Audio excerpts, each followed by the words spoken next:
எல்லாருக்கும் வணக்கம். இந்த வீடியோல வந்து ட்ரம்ப், பிட்காயின் இது சம்மந்தப்பட்ட நியூஸஸ் தான் இந்த வீடியோ டீட்டெயிலா பார்க்க போறோம். இந்த ட்ரம்ப்னால பிட்காயின்லாம் பம்ப் ஆகுமா? அத பத்தி டீட்டெயிலான ரிப்போர்ட் குடுத்துருக்கேன். இந்த வீடியோ ஃபுல்லா பாருங்க. அதுக்கு முன்னாடி வந்து தமிழ் கிரிப்டோ டோக்கர ட்விட்டர் பேஜ் அண்ட் டெலிகிராம் இது 2க்கான லிங்க் நான் கீழ குடுத்துருக்கேன். ஸோ 2த்தையும் மஸ்ட் ஃபாலோ பண்ணுங்க. ஏன்னா நான் வீடியோ போடுறதுக்கு முன்னாடி அங்க தான் நான் ஃபர்ஸ்ட் அப்டேட் நான் அங்க தான் குடுப்பேன்.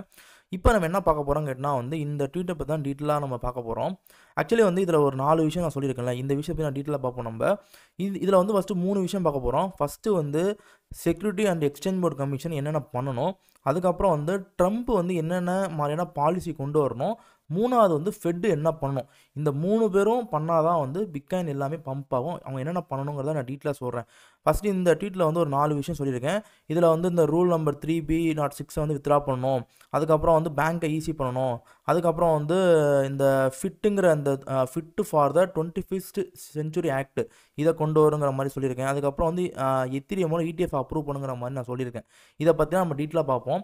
ஃபர்ஸ்ட் வந்து இந்த ரூல் நம்பர் 3B06 என்னன்னு பார்ப்போம். ஆக்சுவலி வந்து ஒரு ஞாபகம் இருக்கான்னு தெரியல, ஒரு 2 வருஷத்துக்கு முன்னாடி வந்து SEC வந்து கிரிப்டோ எக்ஸ்சேஞ்சில் வந்து ஒரு சில காயின்ஸ் எல்லாமே வந்து இல்லீகலுங்கிற மாதிரி சொன்னாங்க. நீங்கள் வந்து அமெரிக்காவில் வந்து ஒழுங்காக வந்து ரிஜிஸ்டர் பண்ணலை, இதனால அது எல்லாமே இல்லீகலு.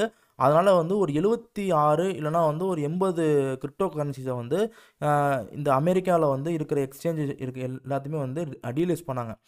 பினான்ஸு, அதுக்கப்புறம் வந்து CRO, காயின் பேஸு, இந்த மாதிரி பெரிய பெரிய எக்ஸ்சேஞ்சஸ் கூட வந்து அதை வந்து டீலிஸ்ட் பண்ணாங்க. இதுதான் வந்து இந்த ஃபஸ்ட்டு நான் சொன்ன அந்த ரூல் நம்பர் 3B06 இதை வந்து இந்த SEC இந்த புது சேர்மன் பால் ஆட்கின்ஸ் இருக்கார்ல, இவர் வந்து ப்ரோ கிரிப்டோ இதை வந்து ஃபஸ்ட்டு வித்ட்ரா பண்ணணும். இதனால் என்ன ஆகும் கேட்டினா வந்து அமெரிக்கா யூசர்ஸ் வந்து டிஃபை இந்த மாதிரி இருக்க யூனிஸ்வாப் வந்து ரொம்ப ஆக்சஸ் பண்ணுவாங்க. இந்த மாதிரி எக்ஸ்சேஞ்சஸ்க்கெல்லாம் கொஞ்சம் ஃப்ரீ கிடைக்கும். 2வது என்னன்னு கேட்டினா வந்து பேங்கிங்கை வந்து கிரிப்டோவுக்கு ஃபஸ்ட்டு வந்து ஈஸியாகணும். ஓகேங்களா? அதை பற்றி வந்து இப்போதைக்கு வந்து பேங்க் ஆஃப் அமெரிக்கா வந்து ட்ரம்ப் பதவியேற்றோன்னு சொல்லியிருக்காரு. என்ன சொல்லியிருக்காருன்னா, அதோட பேங்க் ஆஃப் அமெரிக்காவோட CEO என்ன சொல்லியிருக்காருன்னா, இந்த மாதிரி வந்து நாங்கள் வந்து கிரிப்டோக்குள்ளே என்ட்ரி ஆகிறதுக்கு ரொம்ப ஈகராக இருக்கோம். ஆனால் வந்து எங்களுக்கு வந்து எங்களுக்கு வந்து ரெகுலேட்டர்ஸ் வந்து அலோவ் பண்ணணுங்கிற மாதிரி அவர் சொல்லியிருக்காரு. ஓப்பனாக என்ன சொல்கிறாருன்னா, நாங்கள் ஓகேவாக இருக்கோம், நான் கிரிப்டோ உள்ளே வரதுக்கு ரெடியாக இருக்கோம், நீங்கள் சீக்கிரம் லா ஃபார்ம் பண்ணுங்கன்னு சொல்லி ஓப்பனாக பேங்க் ஆஃப் அமெரிக்காவோட CEOவே வந்து ஓப்பன் டாக் கொடுத்துருக்காரு. இது ஒரு முக்கியமான விஷயம். 3வது என்ன சொல்லியிருக்காங்க கேட்டால் வந்து ஆல்காயினுக்கு கிளாரிட்டியான வேணும். இதில் முக்கியமாக வந்து FIT ஃபார் 21st செஞ்சுரி இது என்னப்பா அப்படின்னு கேட்டால் வந்து இது ரொம்ப ரொம்ப முக்கியமான ஒரு ஆக்ட். இந்த ஆக்டை வந்து கம்பல்சரி வந்து SEC கொண்டு வந்தே ஆகணும். இதை பற்றி நான் ஒரு 6 மாதம் 7 மாதத்துக்கு முன்னாடி ஒரு வீடியோ போட்டிருக்கேன். முடிஞ்சால் அந்த வீடியோ வந்து நான் மேலே லிங்க்கில் கொடுக்குறேன். இது என்னப்பா அப்படின்னு கேட்டால் வந்து இந்த FITங்கிற ஆக்டோட ஃபுல் ஃபார்ம் வந்து financial innovation and technology for the 21st century. So இந்த செஞ்சுரியில் இருக்கிற டெக்னாலஜியை பற்றின ஒரு ஆக்ட், அதை மாற்றி கொண்டு வர எப்படி கொண்டு வரலாங்கிற ஆக்ட். ஸோ இந்த 21st செஞ்சுரியோட மிகப்பெரிய டெக்னாலஜிங்கிறது வந்து பிளாக் செயின், AI, அதுக்கப்புறம் வந்து இந்த மாதிரியான டெக்னாலஜிஸ்லாம் இப்போ வந்து வருதுல்ல, இதை வந்து எப்படி ஆக்ட் கொண்டு வரலாங்கிற மாதிரி தான் இதில் பேசியிருக்காங்க. இதில் முக்கியமானது வந்து இதை ரிப்போர்ட் வந்து போன வருஷம் ஜூன் மாதம் ரிப்போர்ட் சப்மிட் பண்ணியிருக்காங்க. இதில் வந்து commodity and future trading commission இருக்காங்கல்ல, இவங்க தான் வந்து டிஜிட்டல் அசெட்டை வந்து கமாடிட்டி அப்படிங்கிறத வந்து கொண்டு வரணும். அதில் வந்து ஒரு சில வழிமுறைகள்லாம் அவங்க சொல்லியிருக்காங்க. என்னென்னா, இந்த பிளாக் செயின், அப்புறம் இந்த மாதிரி இருக்க டிஜிட்டல் லெஜர்ஸு, இது எல்லாமே வந்து டீசென்ட்ரலைஸ்டாக ஃபங்க்ஷன் ஆச்சுன்னா, அது மட்டும் இல்லாமல் வந்து அந்த பிளாக் செயின் வந்து எந்தவித பெர்சன் கீழே இல்லை, கண்ட்ரோலாக இல்லை, அதே நேரத்தில் வந்து அவங்களால வந்து 20% மேலே அதில் ஓட்டு போட்டு அதை எந்தவித சேஞ்சஸும் பண்ண முடியாது. இந்த மாதிரிலாம் இருந்துச்சுன்னா commodity and future trade commission CFTCன்னு சொல்லுவாங்க. அவங்க வந்து அந்த டிஜிட்டல் அசெட்டை வந்து கமாடிட்டின்னு சொல்லலாம், சொத்துன்னு சொல்லிடலாம். ஓகேங்களா? அதே இது வந்து அவங்களோட பிளாக் செயின் வந்து டீசென்ட்ரலைஸ்டாக இல்லாமல் இருந்துச்சுன்னா அது வந்து உங்கள் டிஜிட்டல் அசெட்னு இல்லாமல் வந்து அவங்க சொல்லுவாங்க. ஸோ இந்த மாதிரியான ஒரு லா வந்து சூப்பரான ஒரு லா வந்து கொண்டு வந்திருந்தாங்க. இதை இன்னும் வந்து இந்த ஆக்டை வந்து கொண்டு வரல. ஸோ ட்ரம்ப் வந்து வந்ததுக்கப்புறம் வந்து SEC வந்து இந்த லாவை கொண்டு வந்தாங்கன்னா கண்டிப்பாக வந்து கிரிப்டோ கரன்சிங்கிறது வந்து இது ஒரு பெரிய லெவலில் பூஸ்டாக இருக்கும். பிட்காயினும் இதனால் பெரிய லெவலில் பம்ப் ஆகிறதுக்கான சான்சஸ் வந்து ரொம்ப ரொம்ப அதிகமாக இருக்குது. இது 3வது முக்கியமான விஷயம். அடுத்து 4வது முக்கியமான விஷயம் வந்து அந்த ட்வீட்டில் கொடுத்தது வந்து எத்திரியமோட ETF. இது வரைக்கும் இருந்த SEC சேர்மன் கேரி கென்சர் வந்து எத்திரியமோட ETF வந்து அப்ரூவ் பண்ணல. அவர் பிட்காயினோட ETF மட்டும்தான் வந்து போன வருஷம் அப்ரூவ் பண்ணார்.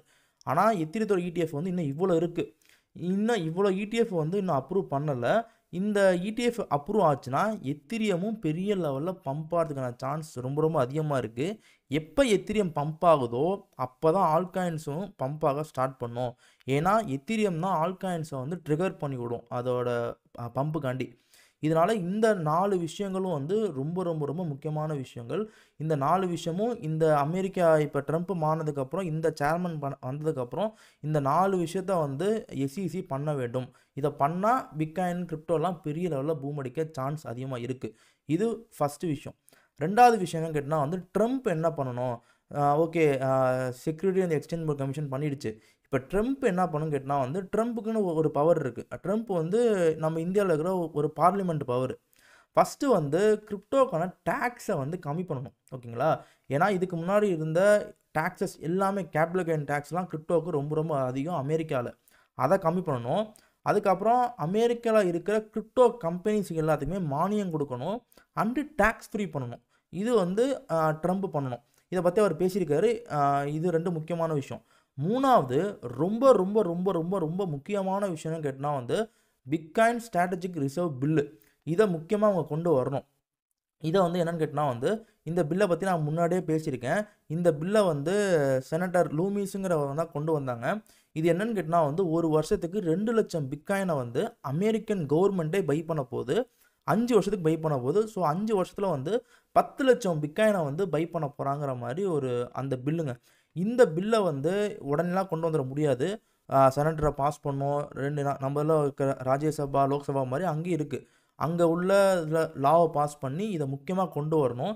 இந்த பில்லு வந்து ரொம்ப ரொம்ப ரொம்ப ரொம்ப முக்கியமான பில்லு. இதை வந்து ட்ரம்ப் கவர்மெண்ட் வந்து கொண்டு வரணும். அப்புறம் வந்து 4வது என்ன முக்கியமானன்னு கேட்டால் வந்து இந்த மாதிரியான ஏஐ விஷயங்கள் இருக்குல்ல. இப்போ ஒரு நியூஸ் விட்டுருக்காரு. இந்த நியூஸ் ரொம்ப முக்கியமானது. 500 பில்லியன் வந்து ஏஐல வந்து இன்வெஸ்ட் பண்ணியிருக்காரு. சாஃப்ட் பேங்க், ஓப்பன் ஏஐ, அப்புறம் ஆரக்கிள், இதில் எல்லாத்துலேயுமே வந்து ட்ரம்ப் வந்து இன்வெஸ்ட் பண்ணியிருக்காரு. இந்த மாதிரி டெக்னாலஜிக்கல் பில்லையும் வந்து ட்ரம்ப் இன்னும் நிறையா கொண்டு வரணும். ஓகேங்களா? இன்னும் வந்து கேமிங்கில் இந்த மாதிரி விஷயங்களில் வந்து ட்ரம்ப் வந்து பில்ஸை பாலிசியை பாஸ் பண்ணாங்கன்னா அது வந்து கண்டிப்பாக வந்து இந்த கிரிப்டோ கரன்சியாக இருக்கட்டும், இந்த டெக்னாலஜிக்கலி பூமுக்கு வந்து ரொம்ப ரொம்ப வந்து யூஸ்ஃபுல்லாக இருக்கும். இதை விட இன்னொரு முக்கியமான விஷயம் வந்து இந்த ட்ரம்ப்போட காயின், இந்த மீம் காயின்.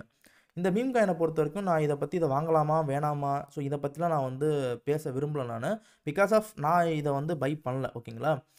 இன்னொரு முக்கியமான விஷயம் வந்து இந்த ட்ரம்ப்போட மீம் காயின் வந்து என்ன பண்ணியிருக்குன்னா, இங்கே இருக்கிற எல்லாருமே ரீட்டைல் இன்வெஸ்டர்ஸ் எல்லாத்தையுமே உள்ளே கொண்டு வந்திருக்கு.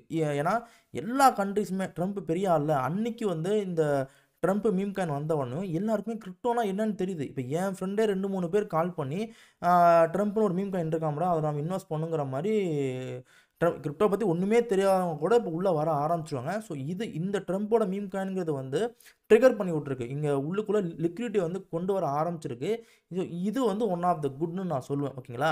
ஆனால் இந்த காயினை வாங்கலாமா அப்படின்னு கேட்டால் வந்து ஆக்சுவலாக ரொம்ப ஹையில் இருக்குது. நீங்கள் வந்து ஒரு லோ வந்ததுக்கப்புறம் உங்கள் இதில் வந்து அக்குமேட் பண்ணுன்னா நீங்கள் அக்குமேட் பண்ணுங்கள். ஓகேங்களா? அதான் என்னால் சொல்ல முடியும். பட் நான் இந்த அஃபிஷியலாக இந்த காயின் நான் இப்போ ரொம்ப ஹையில் இருக்கனால நான் பை பண்ணல. கொஞ்சம் வெயிட் பண்ணிவிட்டு கொஞ்சம் நல்ல லோ வந்துச்சுன்னா இதை பை பண்ணுறதுக்கான ஆப்பர்ச்சுனிட்டி. ஓகேங்களா? இப்போ அடுத்து வந்து இதெல்லாம் ட்ரம்ப் பண்ண வேண்டிய விஷயங்கள். ஓகேங்களா? அப்போ அடுத்து என்ன முக்கியமானு கேட்டால் வந்து ஃபெட்டு என்னென்ன பண்ணணும், இவங்களும் இதை பற்றி சொன்னால் வந்து ஃபஸ்ட்டு ஃபெட்டை பொறுத்த வரைக்கும் ஃபெட்டு வந்து லிக்விடிட்டி, அதாவது மணியை வந்து பிரிண்ட் பண்ண ஸ்டார்ட் பண்ணணும். அண்டு அவங்க இருக்கிற அந்த யூஎஸோட செக்யூரிட்டி பாண்ட்ஸ் எல்லாத்தையுமே திருப்பி பைபேக் பண்ணணும். அவங்க இப்போ வந்து செல் பண்ணிட்டே இருக்காங்க. ஏன்னா இன்ஃப்ளேஷன் கண்ட்ரோலுக்கு வரலங்கிற மாதிரி அவங்க செல் பண்ணுறாங்க. அண்டு வந்து இன்ட்ரெஸ்ட் ரேட் இப்போ ஹையில் இருக்குது, அதை குறைக்க மாட்டுறாங்க. இதை வந்து ஃபெட்டு வந்து எப்போல்லாம் வந்து மணியை பிரிண்ட் பண்ணுறாங்களோ அப்போ தான் வந்து குளோபல் லெவலில் மணி சப்ளை இன்க்ரீஸ் ஆகி அந்த மணி சப்ளை வந்து ரிஸ்கியான அசட்டுக்குள்ளே உள்ளே வரும். அப்போ தான் பிட்காயின், எத்தீரியம் எல்லாம் பம்ப் ஆக ஸ்டார்ட் ஆகும். அதனால் ட்ரம்ப்போட அட்மினிஸ்ட்ரேஷன் இருக்குல்ல, ஏன்னா ட்ரம்ப் வந்து இதுக்கப்புறம் பேசியிருக்காரு. என்ன பேசியிருக்காருன்னா, இப்போதைக்கு வந்து இன்ட்ரெஸ்ட் ரேட்டுங்கிறது ரொம்ப ஹையாக இருக்கிற மாதிரி வந்து ஒரு 2 வாரத்துக்கு முன்னாடி பேசியிருக்காரு. இதனால வந்து யூஎஸோட டெப்ட் கிரைசிஸ் எல்லாம் வருது. ட்ரம்ப் வர இப்போ புதுசாக வந்து பதவி ஏற்றிருக்காரு. இதனால வந்து ட்ரம்ப்போட அந்த அந்த கவர்மெண்ட் இருக்குல்ல, அது வந்து ஃபெட்டை ஃபோர்ஸ் பண்ணி நீங்கள் வந்து லிக்விடிட்டி இன்ஜெக்ஷன் ஸ்டார்ட் பண்ணுங்கள். அண்டு வந்து நீங்கள் வந்து குவான்டிடேட்டிவ் ஈஸனிங், அதாவது வந்து மானிட்டரி பாலிசியை வந்து லூசிங்னு விடுங்க. அப்போ தான் வந்து மார்க்கெட் நல்லா பூஸ்டப்பாக இருக்கும். எங்கள் கவர்மெண்ட் வந்ததுக்கப்புறம் வந்து மார்க்கெட் எல்லாம் நல்லா இருக்குங்கிற மாதிரி எங்களால் காமிச்சிக்க முடியும். இதனால வந்து இந்த ட்ரம்ப் கவர்மெண்ட் ஆனதுக்கு அப்புறமேட்டு வந்து கண்டிப்பாக வந்து ஃபெட்டை வந்து ஒரு புஷ் அவுட் பண்ணி லிக்விட் இன்ஜெக்ஷனை வந்து ஸ்டார்ட் பண்ண சான்ஸ் ரொம்ப ரொம்ப அதிகமாக இருக்குது. இதனால வந்து உங்களுக்கு வந்து கிரிப்டோவில் வந்து மணி சப்ளை அதிகமாகி கிரிப்டோ வந்து பூஸ்ட் ஆக சான்ஸ் ரொம்ப ரொம்ப அதிகமாக இருக்குது. இதுவும் ரொம்ப முக்கியம். நான் சொன்ன இந்த 3 விஷயங்கள் எஸ்இசி பண்ணணும், ட்ரம்ப் வந்து என்னென்ன பில்லு கொண்டு வராங்க, அந்த ஸ்ட்ராட்டஜிக் பில்லை கொண்டு வரணும், ஃபெட் வந்து லிக்விடிட்டி இன்ஜெக்ஷனை ஸ்டார்ட் பண்ணணும், அது வந்து ட்ரம்ப்பு புஷ் பண்ணணும். இந்த 3 விஷயங்களும் நடந்தால் மட்டும்தான் பிட்காயின் பம்ப் ஆகும். என்னைய பொறுத்த வரைக்கும் அடுத்த ஃபெட்டோட மீட்டிங்கிறது வந்து ஜனவரி 29, மார்ச் 18 இந்த 2 நாளையும் குறித்து வச்சுக்கோங்க. இந்த 2 நாளில் ட்ரம்ப் என்ன மாதிரி புஷ் பண்ணுறாருங்கிறத பொறுத்து தான் இவங்க வந்து லிக்விடிட்டி இன்ஜெக்ஷனை ஸ்டார்ட் பண்ணுவாங்க. லிக்விடிட்டி இன்ஜெக்ஷனை என்னைக்கு ஸ்டார்ட் பண்ணுறாங்களோ அன்னைக்கு தான் ரிஸ்கி அசட்ஸான எத்திரியமாக இருக்கட்டும், பிட்காயின் இருக்கட்டும், அதுக்கு பூஸ்ட் கிடைக்கும். ஓகேங்களா? அது ரொம்ப முக்கியமான விஷயம். ஓகேங்களா? இதுதாங்க மேட்ரு. ஓகேப்பா, எப்போ தம்பி இந்த பிட்காயின் ஸ்ட்ராட்டஜிக் ரிசர்வ் வந்து கொண்டு வருவாங்க அப்படின்னு கேட்டால் வந்து இதுக்கான பில்லு ரொம்ப பெருசு. இதை வந்து பார்லிமெண்ட்டில் கொடுத்து இதெல்லாம் பில்லு தான் கொண்டு வருவாங்க. அது வரைக்கும் நம்ம பொறுமையாக தான் இருக்கணும். பட் இதுவும் வந்து இந்த பில்லு மட்டும் ஆனால் நம்ம புஷர் கொடுத்துக்கிட்டே தான் இருக்கணும். எப்படி வந்து நம்ம கவர்மெண்ட்டை பொறுத்த வரைக்கும் எப்படின்னா எல்லா கவர்மெண்ட்டுங்க இந்தியா இருக்கட்டும், அமெரிக்கா எல்லாமே சரிங்க, ஆட்சிக்கு வர்றதுக்கு முன்னாடி 1000 பேசுவாங்க. ஆனால் வந்ததுக்கப்புறம் நம்ம புஷ் கொடுக்காம விட்டோம்னா இதை அப்படியே தூக்கி போட்டுருவாங்க. நம்ம எந்த அளவுக்கு புஷ் கொடுக்கணுமோ அந்த அளவுக்கு இந்த ஸ்ட்ராட்டஜிக் ரிசர்வை வந்து நம்ம புஷ் கொடுத்துக்கிட்டே இருக்கணும். கோல்டுக்கு ஈக்குவலாக அவங்க வந்து பை பண்ண போகிறாங்க மாதிரி சொல்கிறாங்க. இதுவும் வந்து மார்க்கெட்டை வந்து கண்டிப்பாக பெரிய அளவில் பூஸ்ட் பண்ணி விடும். ஓகேங்களா? அண்ட் இன்னொரு முக்கியமான விஷயம் வந்து இந்த ட்ரம்ப்போட மீம் காயினை பற்றி கேட்குறீங்க. இது கொஞ்சம் லோ வந்ததுக்கப்புறம் நம்ம எடுக்கலாங்கிறது என்னோட ஐடியா. நீங்கள் உங்கள் ஐடியா என்னன்னு சொல்லி கீழே சொல்லுங்கள். ஒரு சில பேர் வந்து ட்ரம்ப் அவரோட இனாகரேஷன் ஃபங்க்ஷனில் வந்து பிட்காயினை பற்றி பேசவே இல்லைங்கிற மாதிரி சொல்கிறீங்க. அவர் பேசணுங்கிற அவசியம் கிடையாது. இந்த பில்லெல்லாம் சைலண்ட்டாக அவர் பாஸ் பண்ணாலே போதும். இதுவே மார்க்கெட்டுக்கு பெரிய பம்பாக தான் கொடுக்கும். ஓகேங்களா? அவர் பேசி தான் அதை பம்ப் பண்ணுங்கிறது கிடையாது. அண்ட் அவர் வந்து இப்போதைக்கு வந்த டீட்டெயிலிங் வந்து இந்த அஃபிஷியல் காயினை பற்றி அவர் பெருசாகவும் பேச ரிப்போர்ட்டர் கேள்வி கேட்டாங்க. இது எனக்கு தெரியாதுங்க, எனக்கு வந்து இது எவ்வளோ ப்ரைஸுக்கு போகுது, நான் இது மூலமாக எவ்வளோ சம்பாதிச்சேன் எனக்கு தெரியாதுங்கிற மாதிரி ஒரு ஓலா விட்டார். அது அவரோட கருத்து. அதை பற்றி நம்ம பேச விரும்பல. ஓகேங்களா? இப்போதைக்கு வந்து ஆல்காயின்ஸ் எப்போ ஸ்டார்ட் ஆகும் அப்படின்னு கேட்டால் வந்து இதுக்கு முக்கியமான இது வந்து பிட்காயினோட டாமினன்ஸ். ஸோ பிட்காயினோட டாமினன்ஸை பொறுத்த வரைக்கும் வந்து இப்போதைக்கு வந்து ஒரு 58 ரேஞ்சில் இருக்குது. இங்கே வந்து 21 வீக்குக்கு மேலே போய் வந்து ட்ராவல் ஆகிட்டு இருக்கு. ஸோ ஏன்னா இப்போ வந்து ஃபுல் ஃபோக்கஸ், ஏன்னா ட்ரம்ப்பு இந்த மாதிரி பதவி ஏற்ற உடனே வந்து எல்லா மணியுமே வந்து பிட்காயின் மேலே ஃபோக்கஸாக இருக்கனால தான் வந்து இந்த பம்ப் கொடுக்குது. ஸோ இது வந்து கண்டிப்பாக வந்து ரிவர்ஸ் ஆகும். ஓகேங்களா? அது வரைக்கும் நம்ம வெயிட் பண்ணி தான் ஆகணும். இது பிட்காயின் டாமினன்ஸ் ஏற ஏற வந்து ஆல்காயின்ஸ் கொஞ்சம் ப்ளீட் அடிக்க தான் செய்யும். ஸோ நீங்கள் வந்து பேனிக் பண்ணாமல் இருந்தாலே போதும். என்னையை பொறுத்த வரைக்கும் வந்து ஃபஸ்ட்டு ஒரு பெரிய சப்போர்ட்டாக 57 இருக்குது. கீழே வரணும்னா வந்து 54 to 53 இந்த ரேஞ்சை உடைக்காமல் இந்த பிட்காயின் டாமினன்ஸ் கீழே வராது. இந்த 53, 54 உடைக்கணும். இதுதான் பெரிய ஒரு சப்போர்ட்டு. இந்த சப்போர்ட்டை உடைச்சா தான் ஆல்காயின் சீசன் அஃபிஷியலாக ஸ்டார்ட் ஆகுதுன்னு அர்த்தம். ஓகேங்களா? இதான் கைஸ் எல்லாத்தையும் பார்த்தீங்கன்னா நியூஸ் தெளிவாக புரிஞ்சுக்கணும்னு நினைக்கிறேன். புரியலன்னா திருப்பி பாருங்கள். முக்கியமாக வந்து தமிழ் கிரிப்டோடெக்கோட ட்விட்டர் பேஜ், டெலிகிராம் பேஜ், அப்போ நம்ம இங்கே பார்க்குறீங்க வீடியோ எல்லாத்தையும் லைக் பண்ணுங்கள், ஷேர் பண்ணுங்கள், ஃபாலோ பண்ணுங்கள், சப்ஸ்கிரைப் பண்ணுங்கள். பாய். இன்னும் ஒரு சில வீடியோஸ் என்னென்ன மாதிரி வீடியோஸ் வேணும்னு சொல்லி கீழே கமெண்ட்டில் சொல்லுங்கள். Bye guys.